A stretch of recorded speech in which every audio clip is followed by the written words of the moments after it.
Bismillahirrahmanirrahim. Assalamualaikum warahmatullahi wabarakatuh.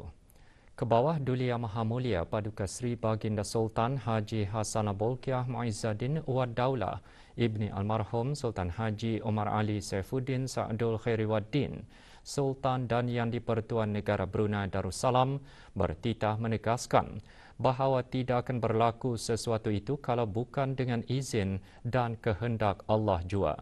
Tegas baginda, demikian itulah yang sudah berlaku ke atas negara Brunei Darussalam. Dalam titah perutusan khas bagi tahun 1443 Hijrah 2021 Masihi yang disiarkan melalui radio dan televisyen, Kebawah Duli Yang Maha Mulia menzahirkan rasa syukur kehadrat Allah Subhanahu Wa Taala kerana negara Brunei Darussalam dapat menikmati keadaan selamat yakni sunyi daripada jangkitan coronavirus selama lebih setahun. Namun pada 7 hari bulan Ogos 2021, kita tiba-tiba dikejutkan oleh jangkitan tempatan yang membabitkan 7 individu.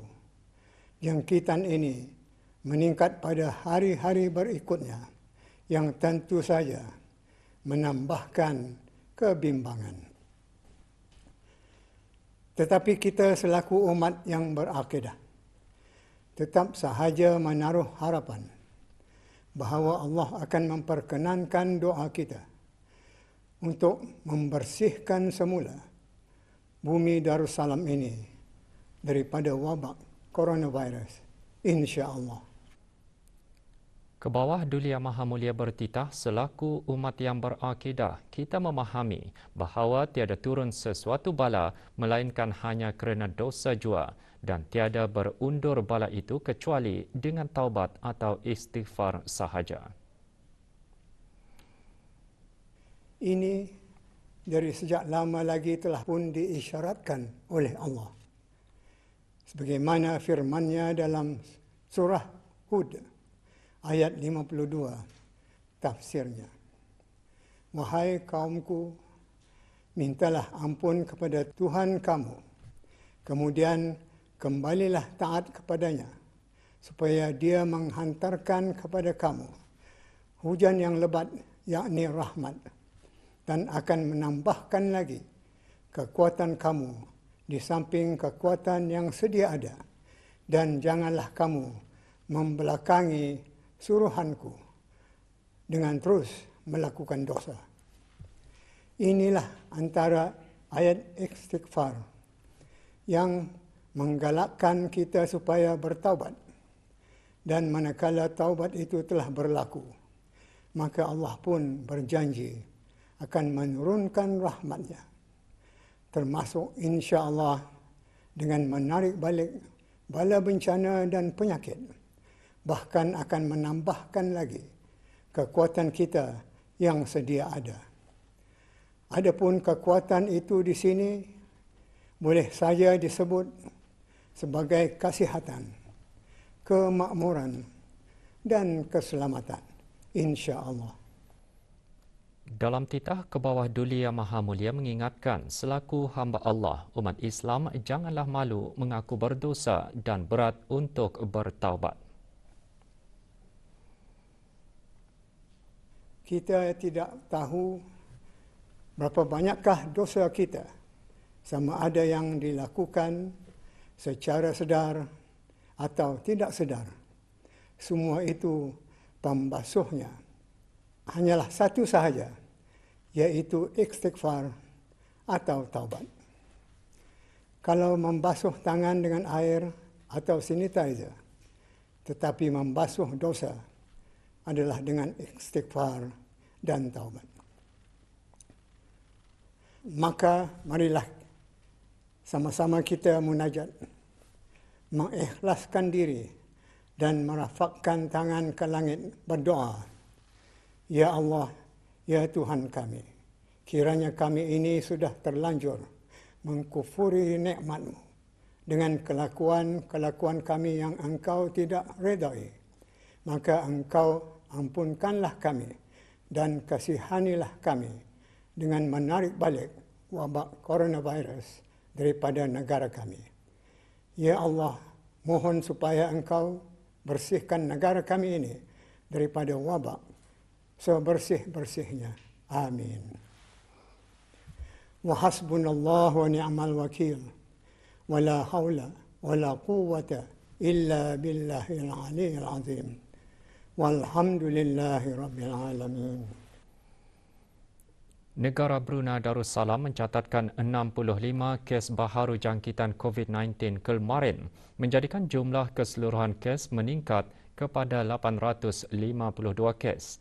Yang berhormat, Datuk Seri Setia Dr. Haji Awang Muhammad Isham bin Haji Jaafar, Menteri Kesihatan, berkata demikian semasa sidang media situasi terkini jangkitan COVID-19 di Dewan Al-Afiah Kementerian Kesihatan.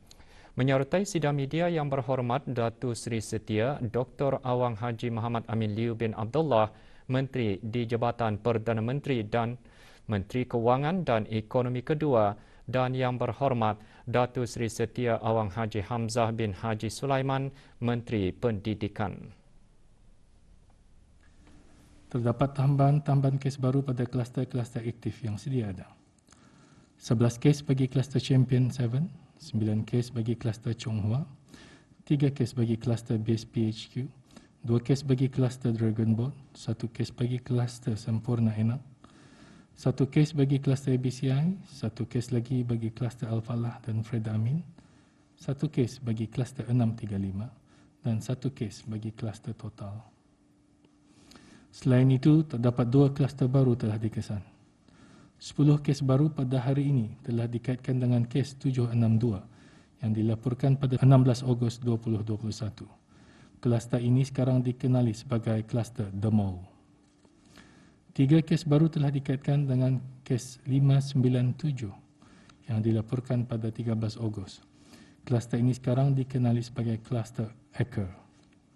Sementara itu, 4 kes import telah dicatatkan pada hari ini. Kes 811, 814 dan 815 telah tiba dari Manila pada 4 Ogos 2021 dengan menaiki penerbangan Diraja Brunei BI 684. Kes 825 ialah seorang kanak-kanak berumur 1 tahun yang merupakan salah seorang anak kepada satu keluarga yang telah tiba dari Nigeria melalui Kuala Lumpur pada 30 Julai 2021 dengan menaiki penerbangan Diraja Brunei BI 874.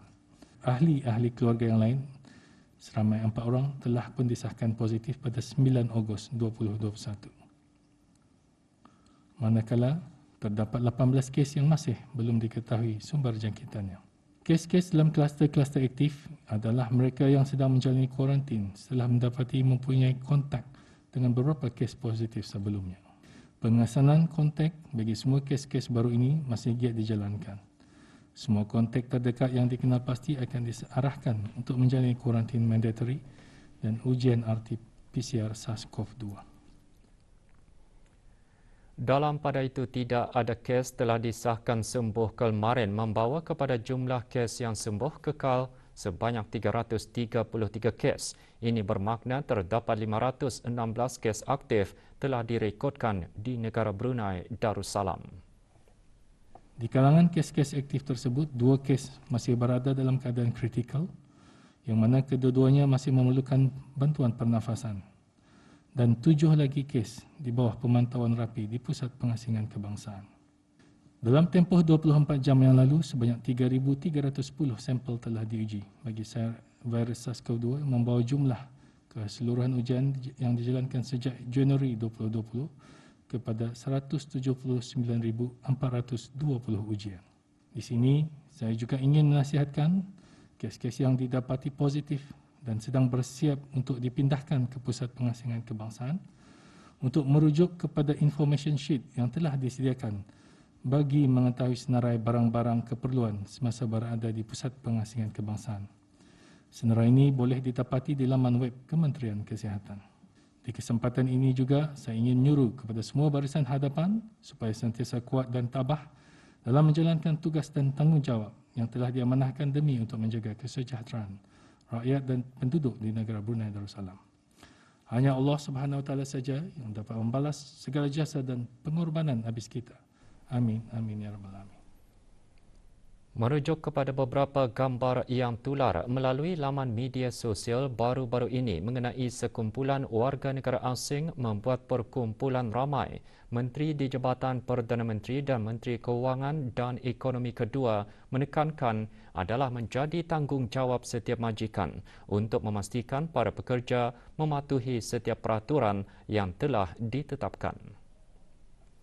Dalam hari ini, Jabatan Perdana Menteri ingin menegaskan sekali lagi kepada orang ramai, terutamanya pemilik-pemilik syarikat di negara Brunei Darussalam, adalah menjadi tanggungjawab bagi setiap majikan, sama ada syarikat ataupun persendirian, untuk memastikan supaya pekerja-pekerja masing-masing mematuhi peraturan-peraturan dalam menangani dan membendung penularan wabak COVID-19 yang semakin meningkat di negara ini.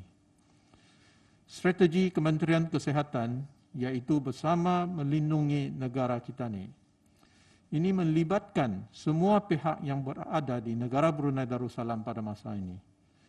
Sama ada warga negara tempatan maupun warga negara asing supaya turut sama-sama memelihara keselamatan dan kesejahteraan awam dengan mematuhi protokol kesihatan dan garis panduan yang telah ditetapkan.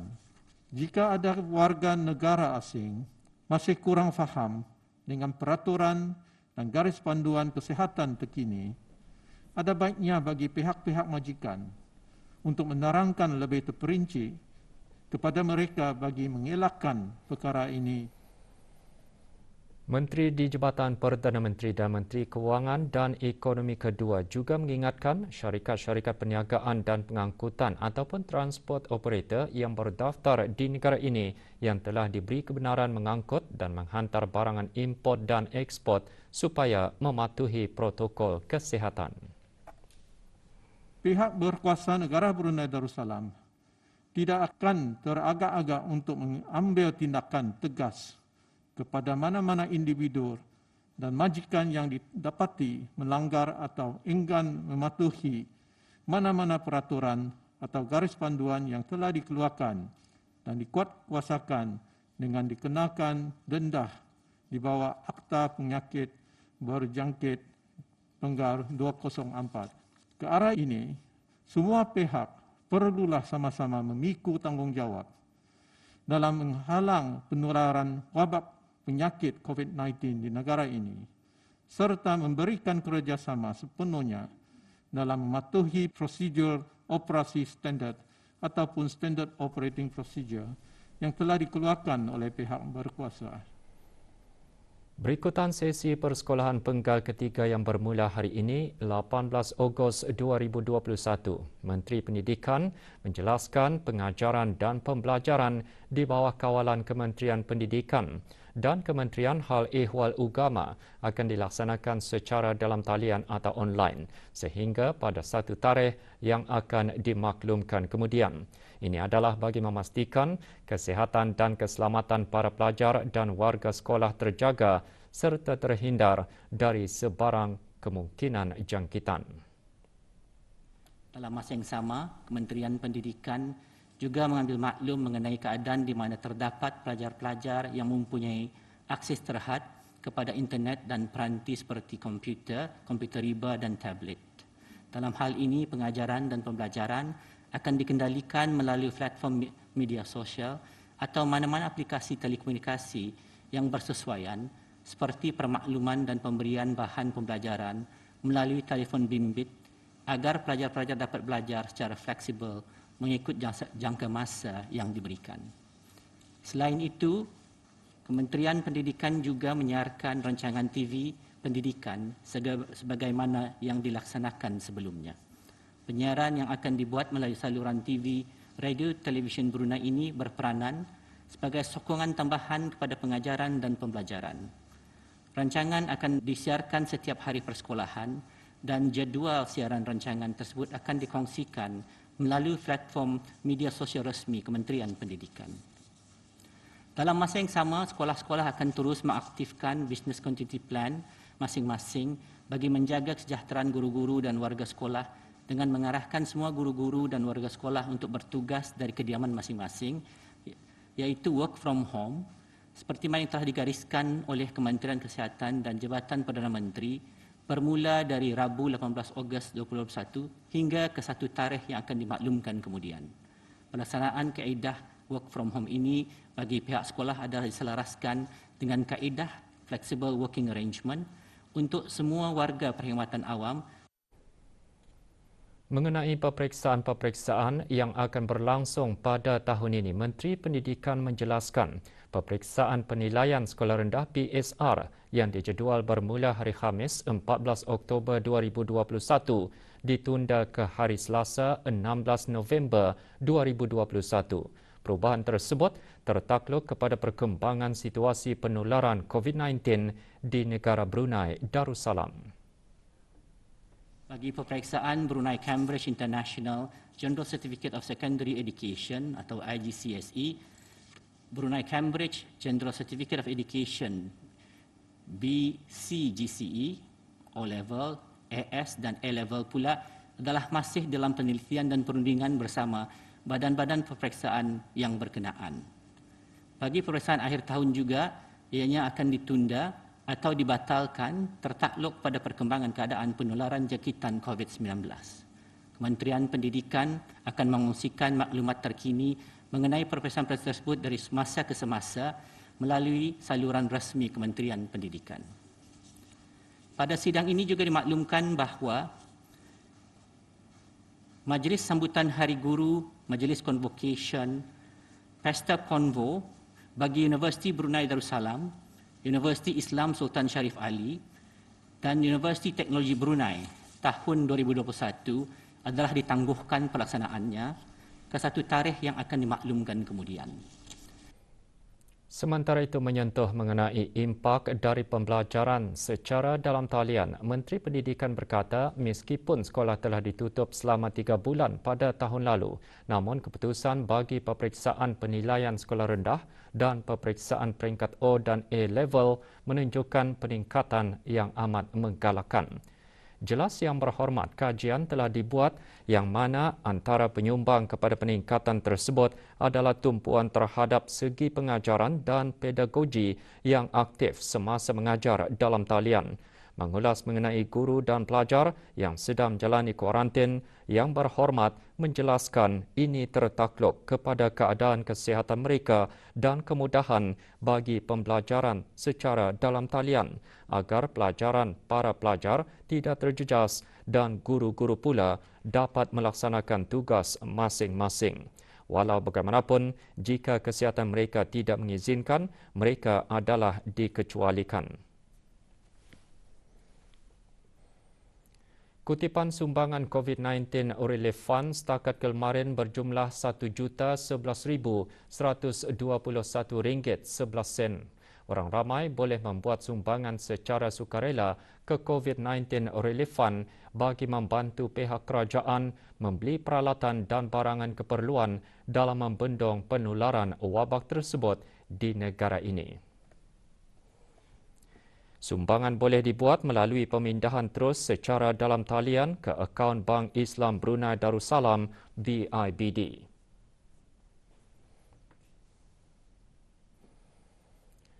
Pelbagai pihak terus memberikan sumbangan kepada Kementerian Kesihatan dalam sama-sama membantu kerajaan menangani dan membendung penularan wabak COVID-19 di negara Brunei Darussalam.